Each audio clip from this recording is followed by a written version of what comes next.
నెల్లూరులో ఉన్నారు మహేష్. అప్డేట్స్ ఏంటి? కౌంటింగ్ కి సంబంధించి ఏర్పాట్లు ఏ విధంగా జరుగుతున్నాయి? అక్కడ అధికారులు ఎట్లాంటి ఏర్పాట్లు చేశారు? అట్లాగే కొంచెం చెదురుమదురు సంఘటనలు పోలింగ్ తర్వాత కూడా జరిగిన నేపథ్యంలో కూడా ఎట్లాంటి భద్రతా ఏర్పాట్లు చేశారు? అప్డేట్స్ ఏంటి? పవన్, మనం ప్రియదర్శిని ఇంజనీరింగ్ కాలేజ్ వద్ద ఉన్నాం. ఇక్కడ మనం చూడొచ్చు ఏజెంట్లు, ఒకవైపు సిబ్బంది, ప్రభుత్వ ఉద్యోగులందరూ కూడా లోపలికి వెళుతున్నారు. మరి కాసేపట్లో కౌంటింగ్ ప్రారంభం కాబోతుంది.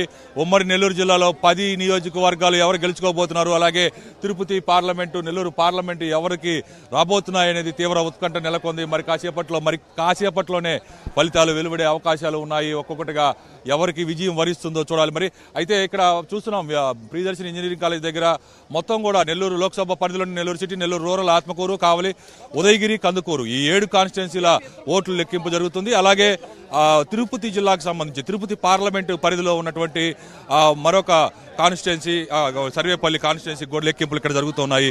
మొత్తం 17 రౌండ్లు, 17 గదులు ఏర్పాటు చేశారు. ఈ 17 గదుల్లో కూడా మొత్తం ఎక్కడికక్కడ 14 టేబుల్స్ వేయటం జరిగింది.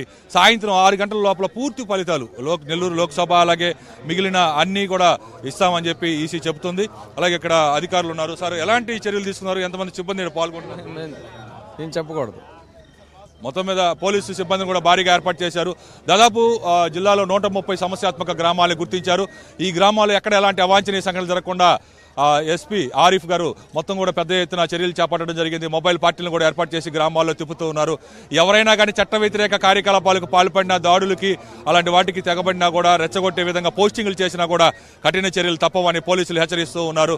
మొత్తం మీద 144 సెక్షన్ అమల్లో ఉంటుంది. 6వ తేదీ వరకు ఈరోజు డ్రై డే, మద్యం షాపులన్నీ కూడా మూతవేయిస్తున్నారు.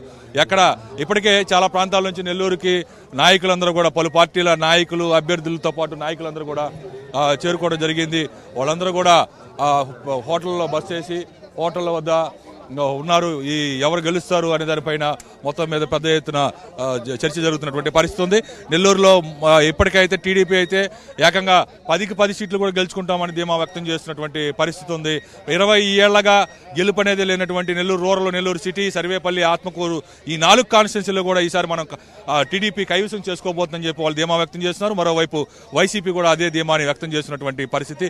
ఎవరి ధీమాల్లో వాళ్ళు ఉన్నారు. మరి కాసేపట్లో పోస్టల్ బ్యాలెట్ ప్రారంభం కాబోతుంది. 8 గంటలకి పోస్టల్ ఓట్లన్నీ కూడా లెక్కించబోతున్నారు. 8:30 నుంచి ఈ టేబుల్ మీదకి ఈవీఎం మిషన్లు తీసుకొచ్చి లెక్కింపు ప్రక్రియ ప్రారంభం కాబోతుంది. ఏ రౌండ్కి ఆ రౌండ్ ఫలితాలు ఎప్పటికప్పుడు విడుదల చేసేలాగా చర్యలు చేపట్టడం జరిగింది. ఇక్కడికి వచ్చినటువంటి వేలాది మంది ఏజెంట్లు, ఉద్యోగులు, సిబ్బంది వీళ్ళందరినీ కూడా అన్ని ఏర్పాట్లు ఎవరికి కూడా ఎలాంటి ఇబ్బందులు లేకుండా కలెక్టర్ హరినారాయణ్ ఏర్పాట్లు చేయడం జరిగింది. ఈ ప్రియదర్శిని కాలేజీ వద్ద పెద్ద ఎత్తున కోలాహలం నెలకొంది. ఇక్కడ ట్రాఫిక్ ఆంక్షలు కూడా చాలా తీవ్రంగా ఉన్నటువంటి పరిస్థితి.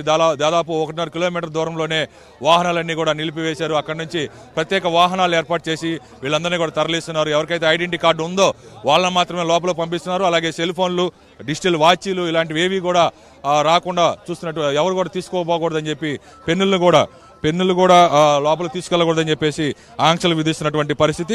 పూర్తి స్థాయిలో ఎక్కడా కూడా ఎలాంటి అవాంఛనీయ సంఘటన జరగకుండా ఈ ఎన్నికల ప్రక్రియ పకడ్బందీగా నిర్వహించాలని చెప్పి అధికారులు చర్యలు చేపట్టడం జరిగింది. మొత్తం ఇక్కడ ప్రియదర్శిని కాలేజీ మొత్తం కూడా ఒక కోలాహలమైనటువంటి వాతావరణం నెలకొంది. దాదాపుగా ఈ 8 అసెంబ్లీ నియోజకవర్గాలు, నెల్లూరు లోక్సభ పరిధిలోని 7 నియోజకవర్గాలతో పాటు సర్వేపల్లి నియోజకవర్గం లెక్కింపు కూడా ఇక్కడే కాబోతుంది. హెమాహేమీలు రంగంలో దిగినటువంటి పరిస్థితి. నెల్లూరు నుంచి మాజీ మంత్రి, నెల్లూరు సిటీ నుంచి మాజీ మంత్రి నారాయణ, అలాగే సర్వేపల్లిలో మంత్రి కాకాని గోవర్ధన్ రెడ్డి, టీడీపీ కూటమి తరఫున మాజీ మంత్రి సోమిరెడ్డి చంద్రమోహన్ రెడ్డి పోటీ చేశారు. ఇక్కడ ఈ ఎవరు గెలుస్తారనేది కూడా తీవ్ర ఉత్కంఠ నెలకొంది.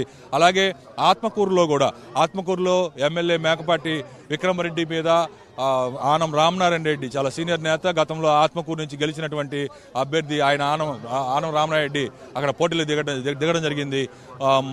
కాన్స్టిట్యున్సీ ఈ 2 అంటే హెమాహేమీలు దిగినటువంటి ఈ ఆత్మకూరు, సర్వేపల్లి, నెల్లూరు సిటీ, నెల్లూరు రూరల్, అలాగే కోవూరు ఇవన్నీ కూడా ఎవరు గెలుస్తారనే దానిపైన తీవ్ర ఉత్కంఠ సాగుతున్నటువంటి పరిస్థితి. అందరూ కూడా ఫలితాల కోసం వేచి చూస్తూ ఉన్నారు. మరి కాసేపట్లో అంటే 8 గంటలకి పోస్టల్ బ్యాలెట్లు ప్రారంభం కాబోతున్నాయి. అందరూ కూడా ఇక్కడికి జిల్లా వ్యాప్తంగా పోస్టల్ బ్యాలెట్కి సంబంధించి సర్వీస్ ఓట్లు 24,223 ఉన్నాయి. హోమ్ ఓటింగ్ 80 సంవత్సరాలు పైబడినటువంటి వాళ్ళు 870 మంది వృద్ధులు, 753 మంది వికలాంగులు, దివ్యాంగులు వీళ్ళు ఓటు హక్కు వినియోగించుకున్నారు. మొత్తం 25,846 పోస్టల్ బ్యాలెట్ల ఓట్లని లెక్కింపు మరి కాసేపట్లో ప్రారంభమయ్యే అవకాశం ఉంది. నెల్లూరు ప్రియదర్శిని కాలేజీ వద్దకి ఇప్పటికే అందరూ కూడా దాదాపు ఏజెంట్లు సిబ్బంది అందరూ కూడా లోనికి చేరుకున్నారు. మరి కాసేపట్లో ఎన్నికల ఓటింగ్ కౌంటింగ్ ప్రక్రియ ప్రారంభం కాబోతుంది.